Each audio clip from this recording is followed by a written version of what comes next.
My wife said, "I want to start an open marriage. Do whatever you want."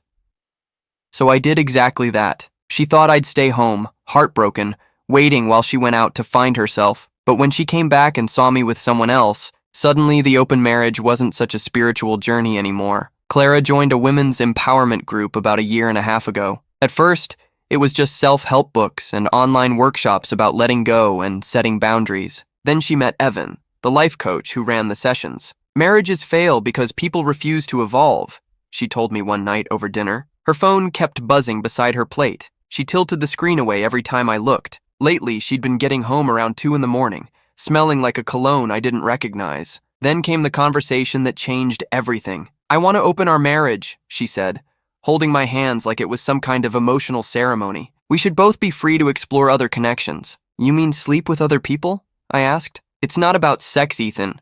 It's about growth. That's what Evan says." "Right," I said quietly.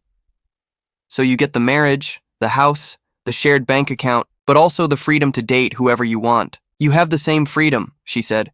"Do whatever you want, Ethan." I could tell this wasn't a discussion. She wasn't asking for permission. She'd already made the decision. This was just her way of absolving herself before crossing a line. "All right," I said. "Go find yourself." She blinked, caught off guard that I didn't argue. That night, I called a divorce attorney, joined a gym, opened my own bank account, and redirected every paycheck to it. 2 months later, I was down 15 pounds. Clara spent most of her time working on herself, which meant being with Evan. Then one weekend, my friend Lucas invited me to a barbecue. That's where I met Mara, a friend of his wife's from out of town. She was warm, confident, funny in a way that didn't feel like she was trying. We talked for hours. She asked about my work, laughed at my dumb jokes, and actually listened. When she left, she handed me her number. At our first coffee, I was honest. "I'm still married," I said. "My wife wanted an open arrangement. We're just waiting for the legal part to finish." Mara tilted her head. "Is that what you wanted?" "Not even close," I said. "Our marriage ended the day she asked for permission to see other men." She smiled softly. "I appreciate the honesty." Over the next couple of months, we built something simple and real. Weekend walks, cooking together, quiet nights with my dog, Cooper. Clara had always called that kind of life boring. With Mara, it felt like peace. 4 months in, Clara noticed. "You're different," she said one night. "Lighter, happier. Are you seeing someone?" When I didn't answer, her voice sharpened. "You are, aren't you? That's not what this was supposed to be. Not what you decided it was supposed to be," I said. "Who is she?" "Why does it matter?" "Because I'm your wife. I deserve to know." I laughed. "You demanded the right to see other men. My choices are mine." She went quiet. Her eyes flicked back and forth, that calculating look I'd seen 1,000 times before. "I want to meet her," she said finally. "No," I said.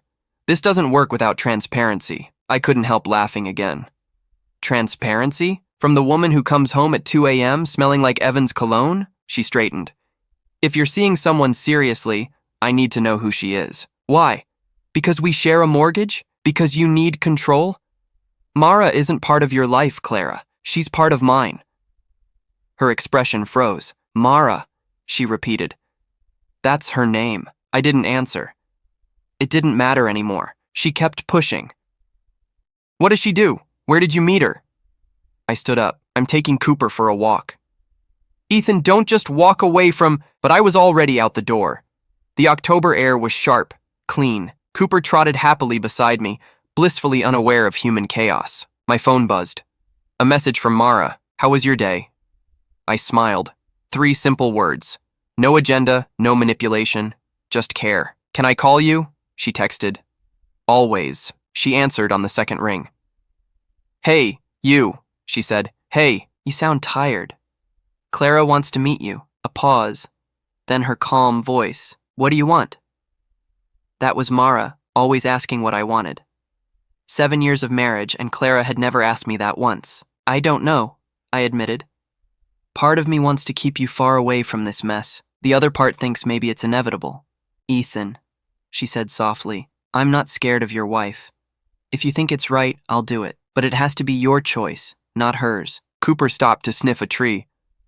I gave him time. "Doesn't this situation make you uncomfortable?" "It makes me uncomfortable seeing you unhappy," she said. "Everything else is just details." Most women would have walked away by now.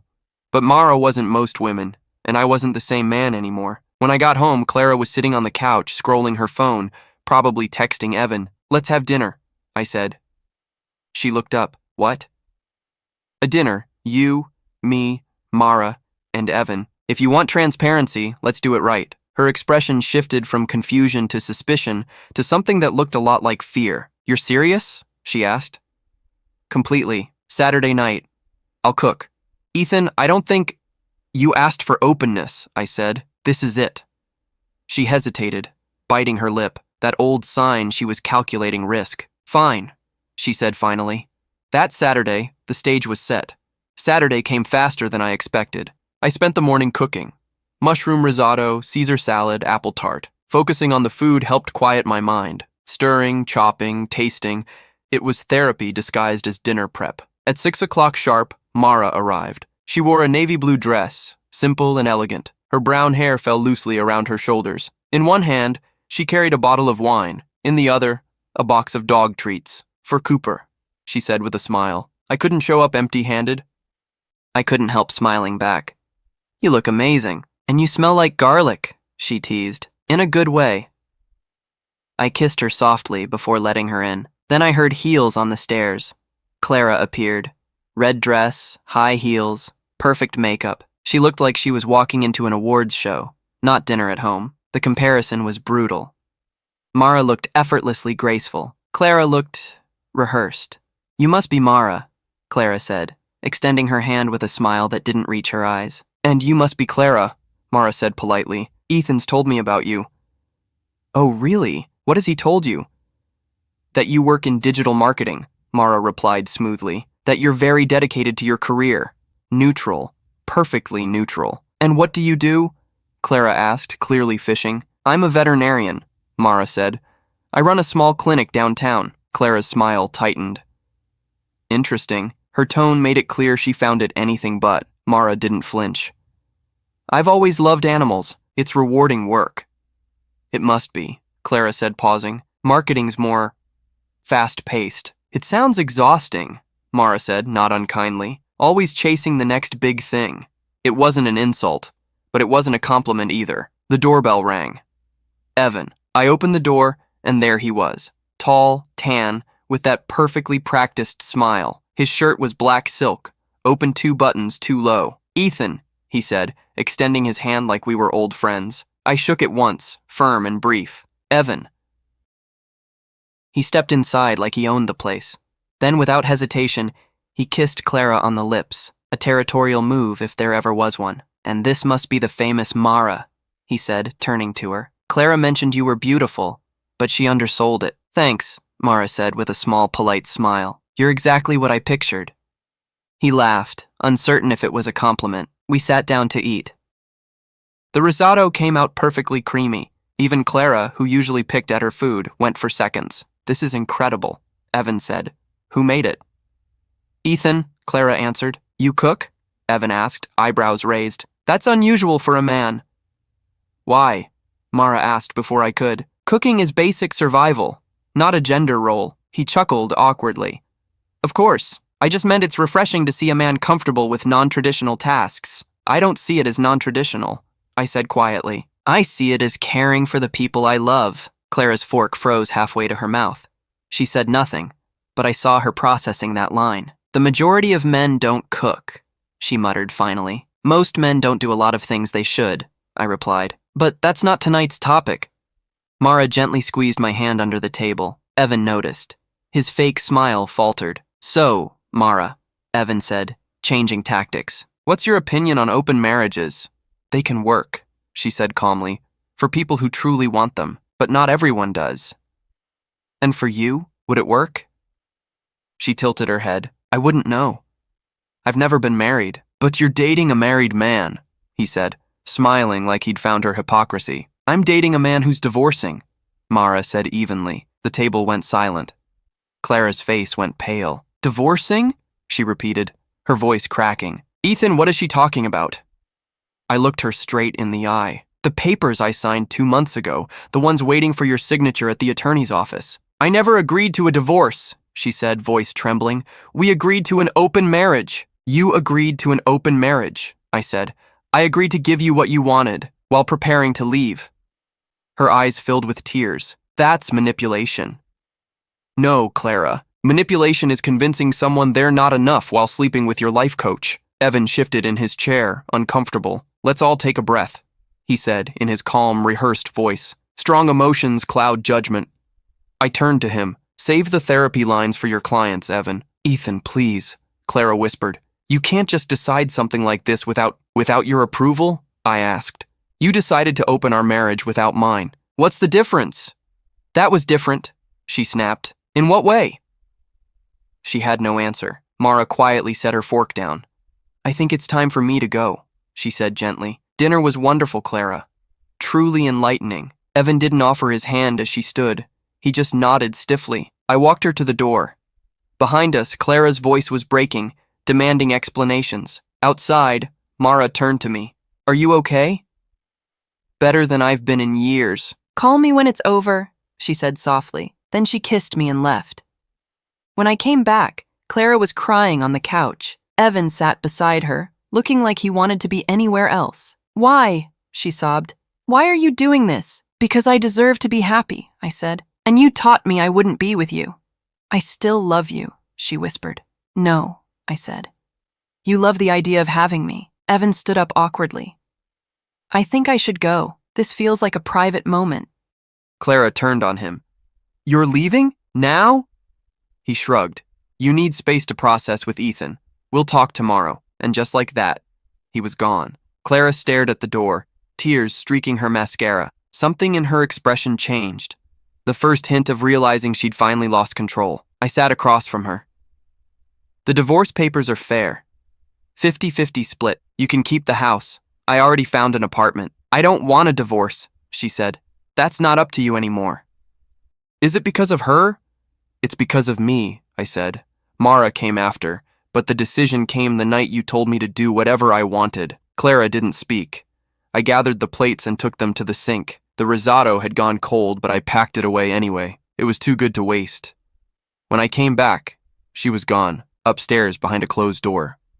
I turned off the lights, went to the guest room, and lay down with Cooper at my feet. My phone buzzed. A text from Mara. Thank you for letting me be part of your life tonight. Sleep well. For the first time in months, I did. 3 days passed after that dinner. Clara didn't sign the papers. She didn't talk to me either. She spent most of her time locked in the bedroom upstairs. I could hear her voice through the door, sometimes crying, sometimes shouting, always on the phone with Evan. On Thursday, my friend Lucas called. Can you come to my office? I need to show you something, he said. Lucas worked in private security. He had access to databases most people didn't even know existed. When I arrived, he was waiting with a thick folder on his desk. Sit down, he said. You're not gonna like this. I sat. What's going on? It's about your wife's boyfriend, he said. Evan Cross isn't who he says he is. He opened the folder. Photos, documents, even old newspaper clippings. His real name is Eric Dawson. Changed it about 8 years ago after a lawsuit in Florida. For what? I asked. Fraud, Lucas said. He used to run another so-called personal development group, same setup as now, mostly married women. He convinced them to invest in his expansion projects. Then the money disappeared and so did he. I looked at the photos. Same man, just younger, shorter hair. The same fake smile. How many victims? I asked quietly. 7 documented. Probably more who never spoke up. Why isn't he in jail? He's smart, Lucas said. Never promises specific returns. Everything's framed as a donation to personal growth. Technically not illegal, just predatory. I closed the folder slowly. Why did you even look into this? Because my wife asked me to, Lucas said. She knows a few women from Clara's group. 2 of them mentioned Evan was asking for money for business expansion. My wife got suspicious. Did Clara give him money? No idea, he said. But if she hasn't, she will soon. That's his pattern. I nodded, staring at the folder. Can I keep this? It's yours, he said. Then he added, but Ethan, think about what you're going to do with it. What do you mean? I mean, you could just let things play out. The divorce is in motion. In a few months, you'll be free. Why complicate it? Because even if Clara betrayed me, I said quietly, she doesn't deserve to be conned. Lucas sighed. You're either a saint or an idiot, maybe both. That night, I had dinner with Mara at her apartment. I showed her the folder. She read through every page carefully. "This man is a predator," she said finally. "I know." "Are you going to tell Clara?" "I'm thinking about it." Mara set the folder down. "Can I be honest with you?" "Always." "I don't think you should," she said. "Why not?" "Because it's not your responsibility anymore. Clara made her choices. If you show her this, she'll probably accuse you of lying to separate her from him. You'll become the villain." I knew she was right. I knew Clara's first instinct would be denial. "So what do you suggest?" I asked. "Focus on your life. On us," she said gently. "Let Evan dig his own grave. People like him always do." "And if he drains her bank account before that happens?" Mara looked at me, her expression calm but firm. "That's not your burden anymore, Ethan." I studied her face. Steady, grounded, no judgment, just truth. "I can't just do nothing," I said finally. She sighed. "I know, that's what makes you you. But sometimes the best way to help someone is to let them face the consequences." That night, I barely slept. The folder sat on my nightstand, almost glowing in the dark. By morning, I'd made up my mind. I wasn't going to confront Clara directly, but I wasn't going to ignore it either. I called my attorney, Richard. "Hey," I said, "I need to speed up the divorce process." "Any particular reason?" he asked. "I want the property division finalized before my wife can move any funds to third parties." "You think she's being manipulated?"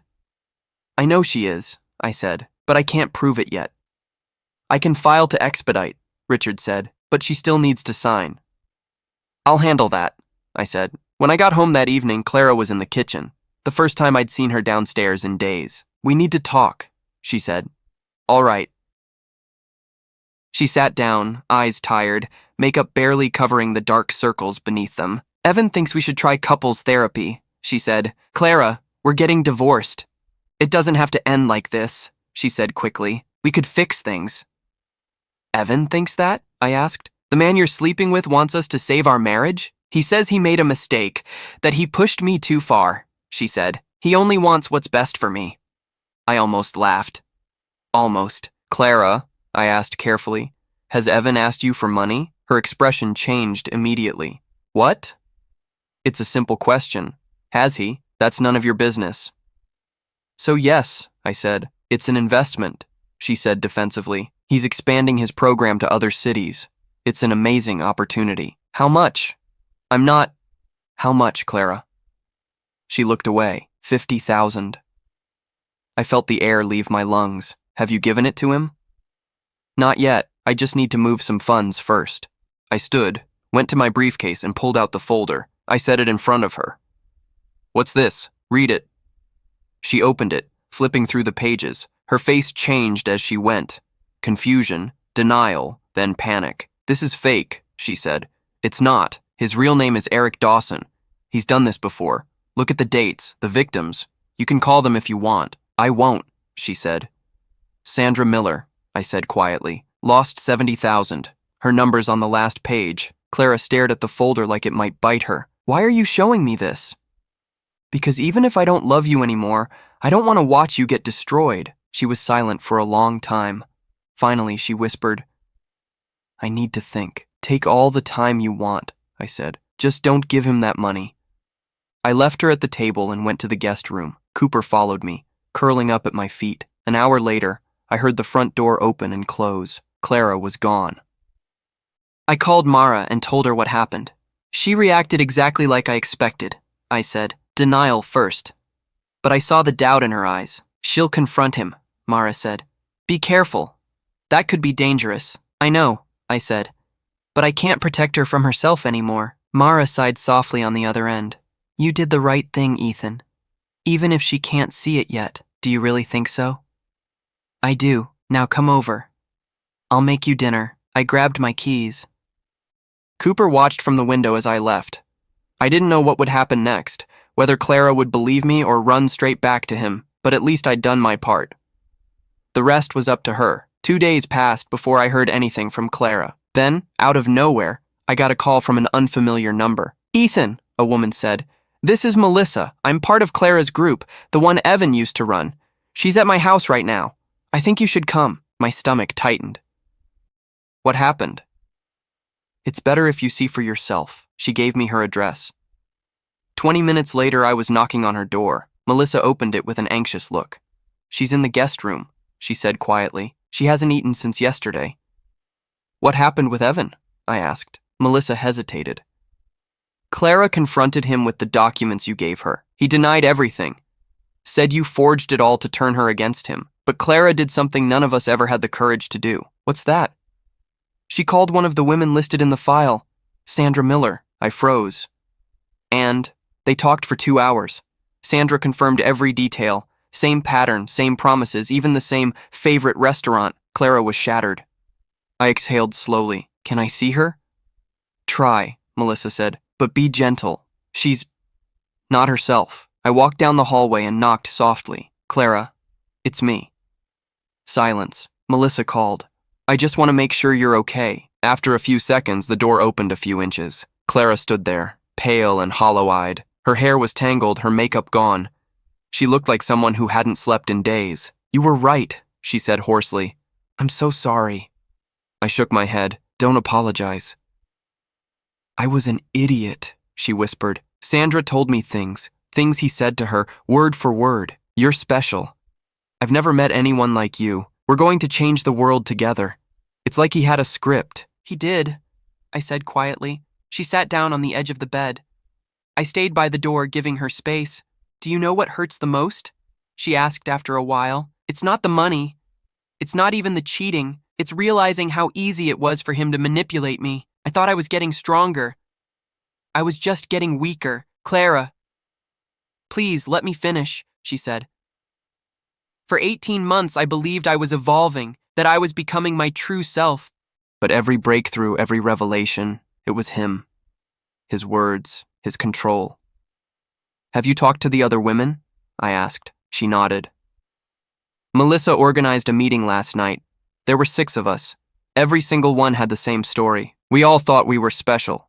2 had already given him money. Are they going to report him?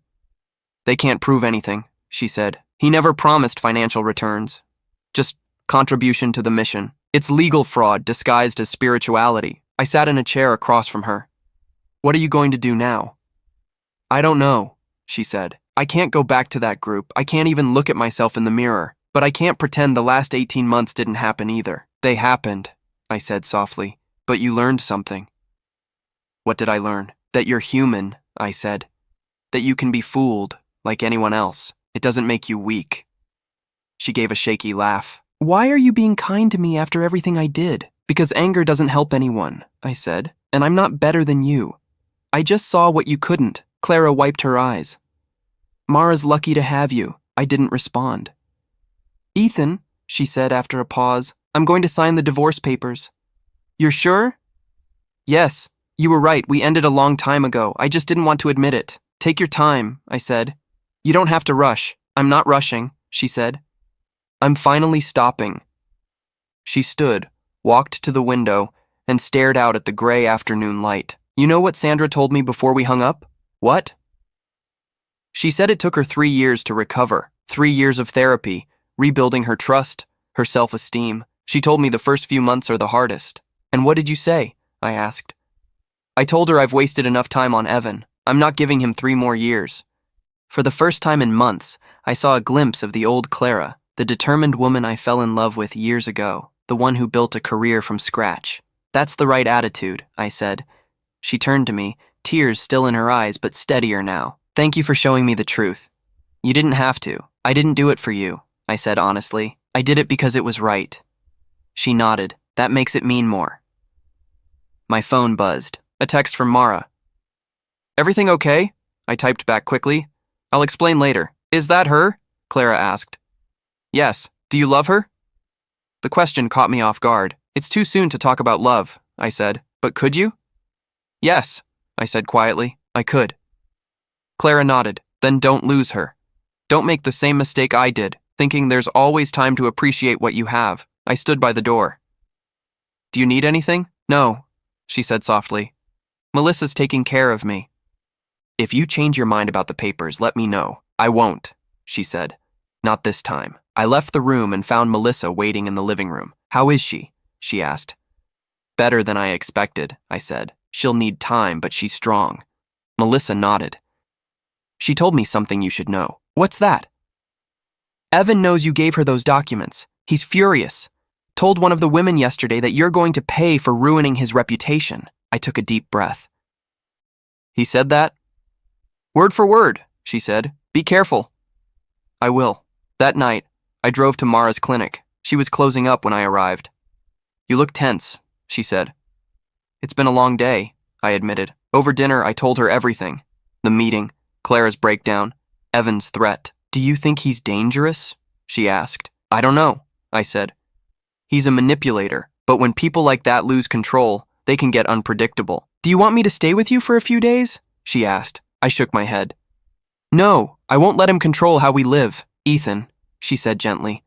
Accepting help isn't weakness. I know, I said. But I also know what Evan is. He's a coward. His power comes from words, not actions. She reached across the table, took my hand. If anything changes, promise you'll call me. I promise. That night, I went home and lay in the guest room. Cooper curled up beside me. My phone buzzed again. A new email from Richard, my attorney. Ethan, Clara contacted my office. She's ready to sign the papers this week. Should I proceed? I typed back one word. Yes. It was almost over. 18 months of chaos were finally winding down. I should have felt relieved. And I did, but mixed with something else. Not sadness exactly. More like a quiet mourning for everything that could have been, but never was. I turned off the light. Cooper sighed in his sleep. Tomorrow would be a new day. 2 weeks later, Clara signed the divorce papers. We met at my lawyer's office.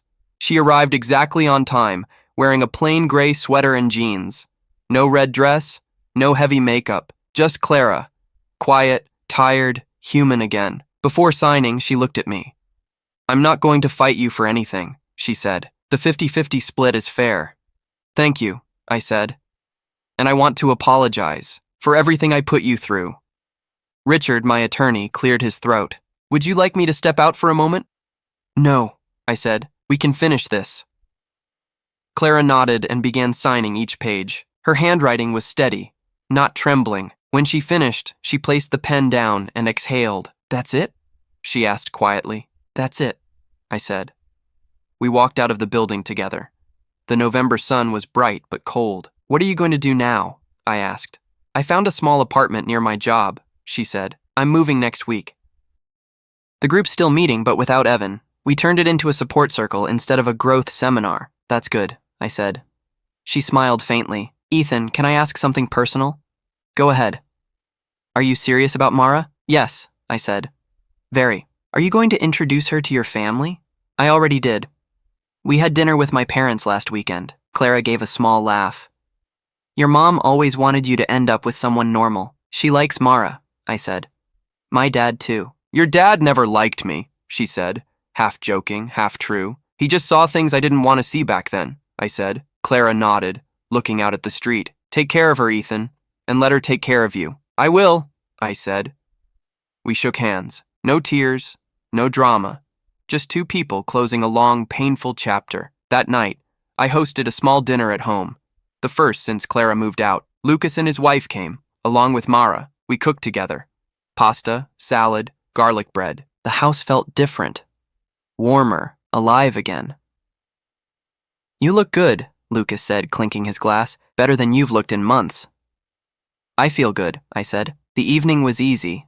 Laughter, stories, music playing low in the background. Cooper went from person to person, soaking up attention. When everyone left, Mara and I stayed on the couch, half-finished glasses of wine between us. You know what I noticed tonight? She said softly. What? It's the first time I've seen you completely relaxed. No tension in your shoulders, no checking your phone every 5 minutes. I smiled. It's the first time I've had nothing left hanging over me. The divorce is final. Clara's rebuilding her life. Evan's gone. For good, I hope. And us? She asked. What about us? What are we, Ethan? Her eyes were steady, brown and warm in the dim light. I took a breath. We're whatever we want to be. No more waiting, no more in between. That's not an answer, she said, smiling. You're right. I set my glass down. Mara, these past months with you have been the best I've had in years. Not because everything's easy, but because everything's real. The way you listen, the way you show up, it means more than you know. She raised an eyebrow. Are you asking me to be your girlfriend like we're teenagers again? Exactly, I said. She laughed. That low, genuine laugh I'd come to love. Then yes, she said. I'll be your girlfriend. I kissed her, slow, certain. When we pulled back, her expression changed, more serious now. There's something I need to tell you, she said. What is it? Evan came by my clinic yesterday. My entire body tensed. What? He didn't come inside, just stood outside watching. When I went out to confront him, he left. Why didn't you tell me right away? I didn't want to ruin the night, she said quietly, but I wanted you to know. Mara, this isn't a game. That man's unstable. I know, she said. That's why I installed security cameras today. And I called the police. What did they say? They can't do much until he does something concrete, but they filed a report. I stood up, pacing. I'm going to talk to him. No, she said firmly. That's exactly what he wants, to drag you into his chaos. I can't just sit here while he watches you. He's not watching me. He's testing boundaries. When he realizes he doesn't scare me, he'll move on. I stared at her. How can you be so calm? She smiled faintly. Because I've dealt with scared animals my whole life, and that's what he is. A scared animal who lost control of his territory. You're not a target, Mara. Exactly, she said, and he knows that. He'll growl, but he won't bite. I sat back down, shaking my head but smiling despite myself. You're amazing. I know, she said with a wink. Now stop worrying and pour me another glass of wine. That night, Mara stayed over. Really stayed in my room, not the guest room I'd been haunting for months. It should have felt strange, but it didn't. It felt like the most natural thing in the world. Cooper settled by the door as if standing guard. Mara curled up against me. Ethan? She whispered. Yeah? Thank you for this. For tonight. For letting things finally be peaceful. Thank you, I said. For being here. She smiled against my chest. Within minutes, she was asleep. For the first time in years, I wasn't haunted by what had been lost, only grateful for what I'd found. But somewhere in the city, Evan Dawson was still out there, and something told me his story wasn't over yet. A week later, Evan fell. Not because of me, not because of Clara, because of someone I'd never met. Rebecca, one of the women from the group who had given him money, had a brother who happened to be an attorney. He started digging, and what he found made everything unravel. That Tuesday morning, Lucas called me. Turn on Channel 7, he said. I grabbed the remote. The moment the screen lit up, I froze. There he was, Evan, or rather Eric Dawson, walking out of an office building in handcuffs, 2 federal agents beside him, cameras flashing, reporters shouting his name. The anchor's voice cut through the noise. Self-proclaimed life coach Eric Dawson has been arrested on charges of fraud spanning 4 states. Authorities say he convinced dozens of women to invest in non-existent programs, pocketing nearly $500,000. I couldn't look away. Lucas laughed bitterly on the phone. Guess karma finally caught up to him. How? I asked. Rebecca's brother found more victims. Arizona, Colorado, Nevada. Turns out one woman in Colorado recorded him promising financial returns. That was enough to make it criminal. How many victims total? 23 officially, he said, but probably more. I hung up and immediately called Clara. She answered on the first ring. You saw it too? Yeah, Melissa called me an hour ago, she said. Everyone's been crying, relief mostly. I don't even know what I feel. Angry maybe, but also free. You should be proud of yourself, I said. You got out before it was too late. There was silence on the line. Then she said quietly, if you hadn't shown me those papers, I would have given him the money. $50,000. I would have lost everything. But you didn't, I said. No, she said. I didn't. Her voice sounded different, clearer, grounded. Are you going to testify? I asked. The prosecutor said they have enough evidence without me, she said. But if they need me, I will. That's the right choice, I said. Yeah, she said softly. It finally feels like the nightmare's over. When we hung up, I felt something unexpected. Not joy, not vengeance. Just closure. That evening, Mara and I had dinner at her apartment. She made roast chicken with vegetables, simple and perfect. So, it's over? She asked. It's over, I said. He's done. She poured us both wine. How do you feel? Relieved, I said, but weird. Like when a storm finally passes and you can still hear the thunder in the distance. Mara smiled gently. That's normal. You've spent so long carrying chaos that quiet feels unfamiliar. Yeah, I said. I keep waiting for something to go wrong. Then stop, she said, reaching across the table to touch my hand. Sometimes things actually get better. Cooper looked up from under the table, tail wagging. Mara tossed him a piece of chicken. You're spoiling him, I said. I'm loving him, she said. There's a difference. After dinner, we walked through her neighborhood. The December air was cold, and houses were already glowing with Christmas lights. What are you doing for the holidays? She asked. I usually visit my parents, I said. What about you? I go to Tennessee, she said. My family still lives on a farm outside Knoxville. She stopped walking, smiling. Actually, I was thinking of doing something different this year. Like what? Bringing you with me, she said. I blinked. You're serious? Completely, she said. My mom already asked about you. My dad wants to meet the man who finally made me settle down. I couldn't help smiling. You've been talking about me to your family? All the time, she said. You're my favorite person. That simple sentence hit harder than I expected. Warm, grounding, real. I'd love to meet them, I said. Her smile widened. Good. I'll warn them that you're a terrible cook. Excuse me? She laughed. Okay, fine, you're decent. We walked another block, our breath visible in the cold air. She took my hand. For the first time in years, life felt steady. No hidden agendas, no manipulation, no waiting for the next explosion. A week before Christmas, I got a text from Clara. Can we meet for coffee? Just to talk. I hesitated. Mara noticed. Who's that? Clara, I said. She wants to meet. Are you going? I don't know. Should I? That depends, Mara said. Do you need closure?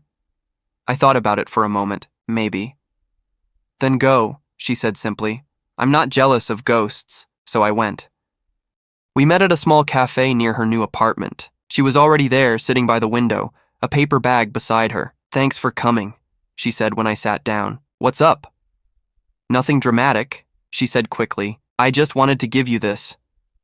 She pushed the bag toward me. Inside was a small box. What's this? Open it. Inside was my grandfather's watch, the one I'd thought I'd lost when I moved out. I found it while packing, she said. I know how much it means to you. I smiled. Thank you. I thought it was gone. There's more, she said, pulling out an envelope. Inside were photos. Our wedding, vacations, random snapshots from better years. I didn't know if you wanted these, she said. If not, you can throw them away. I looked at the pictures. We were smiling in everyone, two people who thought love alone could hold everything together. Keep them, I said. I'm done looking backward. Clara nodded slowly. I wanted to tell you something else, she said. I started therapy. Real therapy, with an actual psychologist. That's good, I said, genuinely. And I'm thinking about going back to school. I dropped out of my master's program when I met Evan. I think it's time to finish it. What were you studying? Organizational psychology, she said with a small smile. The irony isn't lost on me. I chuckled. You'll be great at it. How's Mara? She asked. She's good. We're going to Tennessee for Christmas. Clara nodded, a hint of genuine happiness in her eyes. I'm glad you found someone who fits. Thanks, I said. She hesitated, then asked, Do you know why I wanted to see you in person? You could have mailed the watch, I said. I needed to see you one last time, she said softly, to make sure it's really over. To say goodbye properly, I nodded. Then, goodbye, Clara. She smiled faintly. Goodbye, Ethan. I left the cafe holding my grandfather's watch. The sun was setting, the sky streaked with gold and gray. For the first time, I didn't feel angry or bitter or broken, just free. I called Mara as I walked to my car. How'd it go?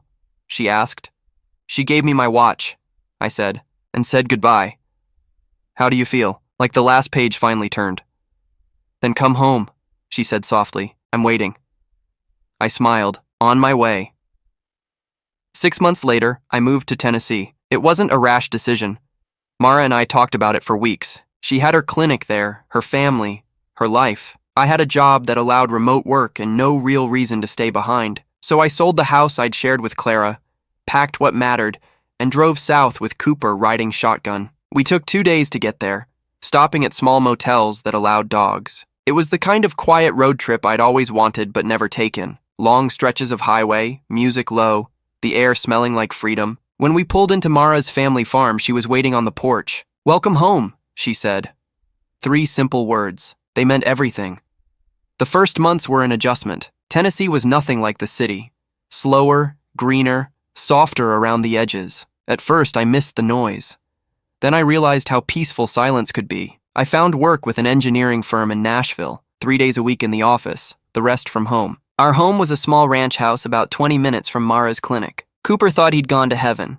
Acres of land to run, a pond to swim in, other dogs to bark at. He was 7 but acted like a puppy again. One June afternoon, I was fixing the fence when Mara's father walked over, holding 2 beers. "Take a break," he said, handing me one. "Thanks, sir," I said automatically. He gave me a look. "I told you, call me Tom." "Thanks, Tom." We sat on the porch, watching the sun sink behind the trees. The cicadas buzzed in the distance. "You know what I like about you, Ethan?" he said after a while. "What's that?" "You don't try too hard," he said. "You just do what's right and let that be enough. Most guys want to prove something. You don't." I smiled. "I've already learned what happens when you try to prove yourself to the wrong person." Tom nodded. "Yeah, my daughter picked a good one this time." That evening, when Mara and I sat on the porch eating dinner, I told her what her father said. She grinned. "He doesn't say that about anyone. You must have impressed him." "Guess I'm finally winning people over," I said. She laughed. "You already won my mom. You're her new favorite child. What about your brother?" "He lost that title when he forgot her birthday," she said, smirking. We sat quietly after that, watching the fireflies. Then Mara said softly, "There's something I need to tell you." Her tone made me set my plate down. "What's wrong?" "Nothing bad," she said quickly, pulling something from her pocket. "But I went to the doctor today." My heart skipped. "Are you okay?" She smiled, eyes wet with happy tears. "I'm pregnant." For a moment I couldn't speak. The world tilted, then steadied. "Say something," she whispered. "You're pregnant?" 8 weeks, she said. "I know it's soon, and we didn't plan it," and I kissed her, deep and certain. When we pulled apart, she laughed through her tears. "So that's a yes?" "That's an absolutely yes," I said. That night, we didn't sleep much. We talked for hours about names, rooms, the future. Cooper slept at our feet, blissfully unaware his life was about to change too. The next morning, I called my parents. My mom screamed so loud I had to hold the phone away from my ear. 2 weeks later, I proposed. Nothing fancy, just us by the pond where we'd had our first date in Tennessee. She stared at me, smiling through tears. "You sure this isn't just because of the baby?" "I was going to ask you anyway," I said. "The baby just moved up my timeline." "What timeline?" "The rest of my life," I said. She said yes. We got married that September in her parents' backyard. Small ceremony, close friends and family. Lucas was my best man. His wife cried through the entire thing. Clara wasn't there, but she sent a short message that morning. "Congratulations, Ethan. I wish you all the happiness in the world." I replied with one word. "Thank you." Our son was born in February. 7 pounds, healthy, loud. We named him Thomas, after Mara's father. When I held him for the first time, something shifted inside me. It wasn't just love. It was clarity. Everything I'd lost, everything I'd endured, it all led to this exact moment. Mara lay in the hospital bed, exhausted but radiant. "What are you thinking?" she asked. "That 2 years ago I was sleeping in a guest room wondering how my life fell apart," I said. "And now, I have everything I never knew I wanted." Her eyes softened. "You deserve it." A few minutes later, Tom walked in with Cooper, who had somehow convinced the nurses to let him in. He sniffed the baby carefully, then lay down beside the bed, like he understood that protecting this tiny human was now his job. That night, after Mara fell asleep, I stepped out into the hallway to get some air. My phone buzzed. A text from Lucas. "Did you see the news? Evan got sentenced. 7 years. I stared at the screen for a long moment before replying, "Justice. Late, but justice." I slipped my phone back into my pocket and returned to the room. Mara was asleep. Thomas curled against her chest. I sat in the chair by the window, watching the sunrise. 2 years ago, Clara told me, "Do whatever you want." She thought I'd fall apart, waiting for her to come home. Instead, I did exactly what I wanted. I built a life worth living. I found Mara. I found peace. Revenge had never been necessary. The consequences took care of themselves. Evan was behind bars. Clara was healing, and I was right where I was meant to be, holding my family, with a quiet heart and a clear sky outside the window. Cooper lifted his head and looked at me, tail thumping once against the floor. "It's okay, buddy," I whispered. "Everything's exactly where it should be." He sighed, closed his eyes, and went back to sleep. For the first time in years, so did I.